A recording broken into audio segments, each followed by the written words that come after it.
The scent of old books and lavender used to bring me comfort, but today, it feels like a suffocating reminder of the life I thought I knew. At 60, I believed I had weathered every storm with George, my husband of over 30 years. But as I watched him pace our once cozy living room, his face etched with lines of worry, I realized the storm we were facing now was unlike any other. The debts had piled up, and with them came Tony and Marco, men whose names alone sent shivers down my spine. They were not just creditors. They were harbingers of a new, terrifying reality. And tonight, as I set the table for dinner, I had no idea I was about to become part of the menu. What happened next would change everything, leaving me to wonder, was I about to lose my husband or find myself in the process? The first thing you notice when you step into our living room is the scent of old books and the faint hint of lavender from the sachets I've tucked away in the corners. It's a comforting space, or at least it was until today. I'm Andriana, and at 60, I thought I had seen it all. Life with George, my husband of over 30 years, had been a tapestry of joy, sorrow, and everything in between. But today, the fabric of our life together was fraying at the edges, unraveling in ways I never anticipated. George, once a titan in the world of business, now stood before me, his face a canvas of worry lines and unspoken fears. His business ventures, once thriving, had crumbled like a sandcastle against the tide, leaving behind debts that gnawed at our peace. Among those debts were obligations to Tony and Marco, men whose names alone sent shivers down my spine. They were not just creditors, they were enforcers of a different kind, known for their ruthless methods of collection. The room felt smaller, the walls closing in as George paced, his steps echoing the turmoil in his mind. Just moments ago, the phone had rung, its shrill tone slicing through the silence. Tony's voice, cold and unyielding, had demanded payment by the end of the week. $5,300, a sum that might as well have been $1 million to us now. I watched George, his hands trembling slightly as he ran them through his thinning hair. The weight of his decisions, the paths he had chosen, now bore down on him like a physical force. I could see the gears turning in his head, the desperate search for a solution.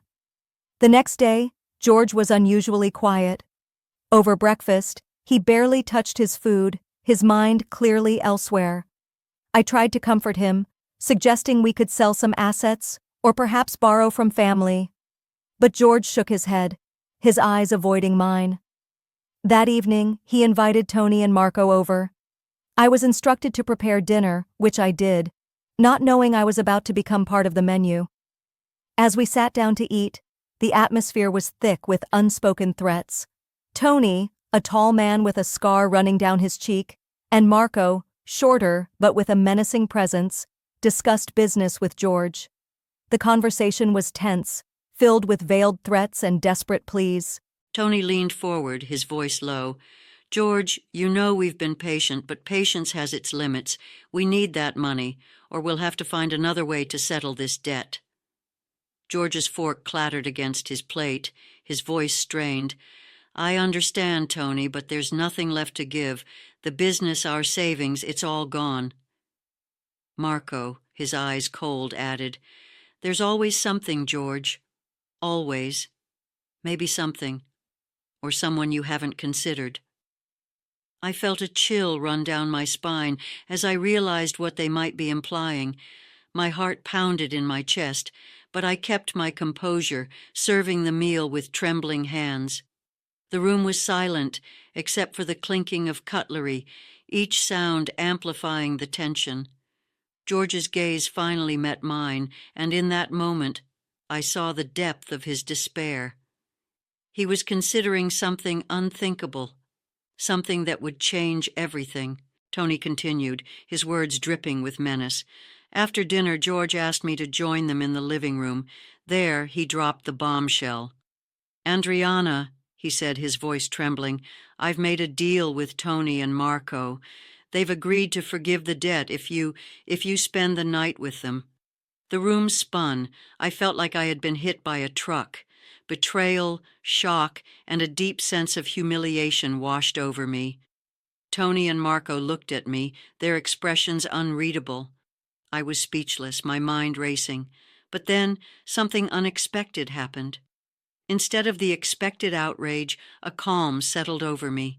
I looked at George, really looked at him, and saw not the man I married, but a desperate stranger. I stood up, my decision made. "Fine," I said, my voice steady, "but I'm not doing this for you, George. I'm doing this for me." The air was thick with tension as I walked towards Tony and Marco. George's eyes followed me, filled with a mix of guilt and relief. I could feel the weight of his gaze, but my focus was on the path ahead, not the wreckage behind. Tony stood, his towering figure imposing, yet there was a flicker of something else in his eyes, respect, perhaps, for my resolve. Marco, on the other hand, remained seated, his gaze piercing, trying to read my intentions. "All right, Andriana," Tony said, his voice softer than before. "Let's go, then." As we moved towards the door, I felt George's hand reach out, maybe to stop me, maybe to say something, but I didn't turn back. This was my choice now, not his. The night air was cool against my skin as we stepped outside, the stars above indifferent to the turmoil below. We drove in silence, the only sound the hum of the engine. My mind was a whirlwind of thoughts. Was I doing this out of spite, for survival? Or was there a part of me that wanted to reclaim something, to assert my agency in a situation where I felt I had none? Arriving at their place, a nondescript house in a quiet, I followed Tony and Marco out of our home, leaving George behind, his face a mask of confusion and regret. We drove in silence to a secluded cabin they owned. The night was dark, the stars obscured by clouds, mirroring the turmoil inside me.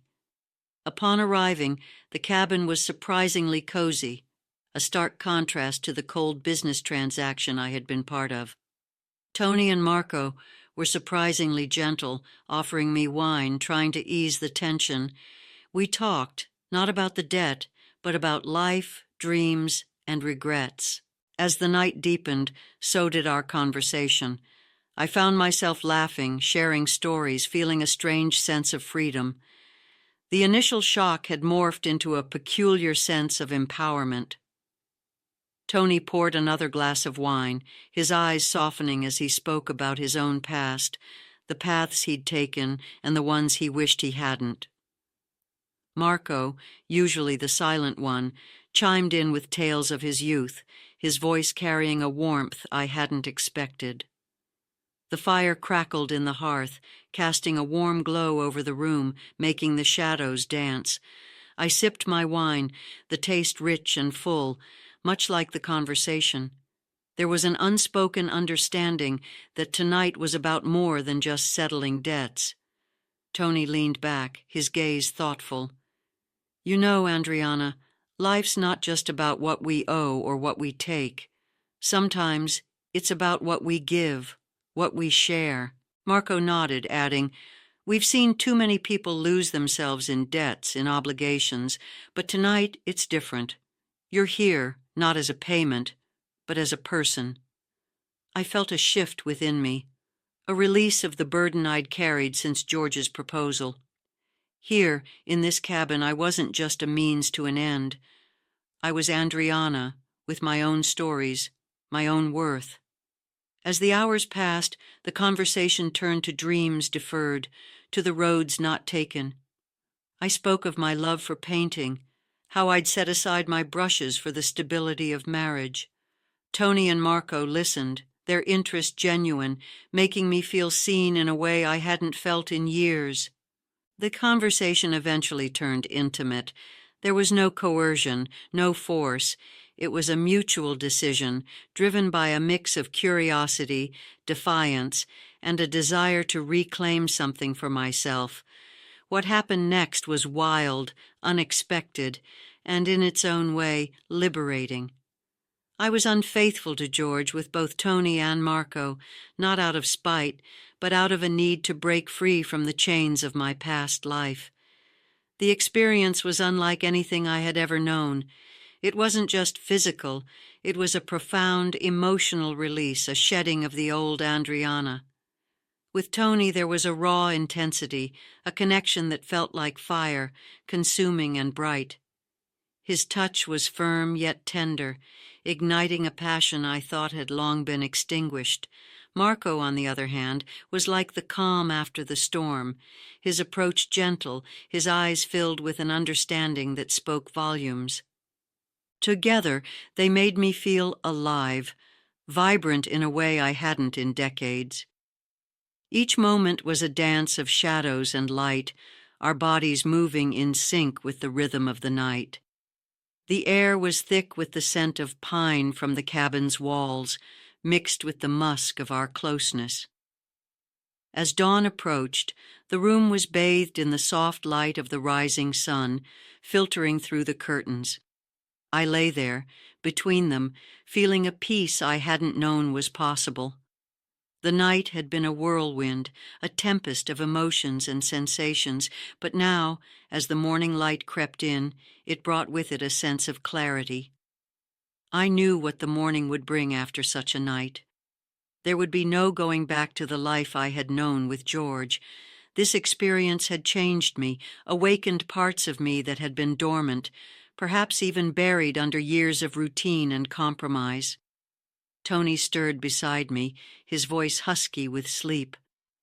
"Andriana, what now?" he asked, his eyes searching mine for an answer. I took a deep breath, feeling the weight of my decision. "Now I reclaim my life," I said, my voice steady. "I've spent too long living for others." Morning came with a clarity I hadn't felt in years.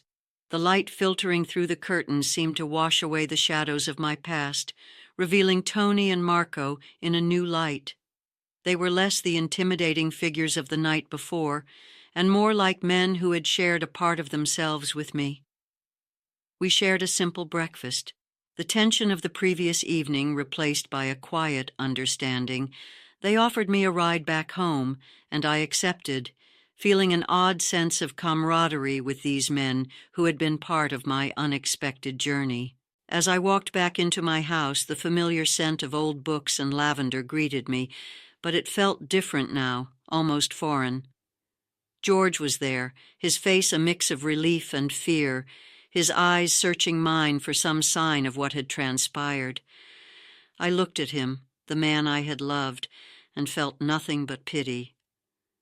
"I'm leaving you, George," I said calmly, my voice steady despite the storm of emotions inside.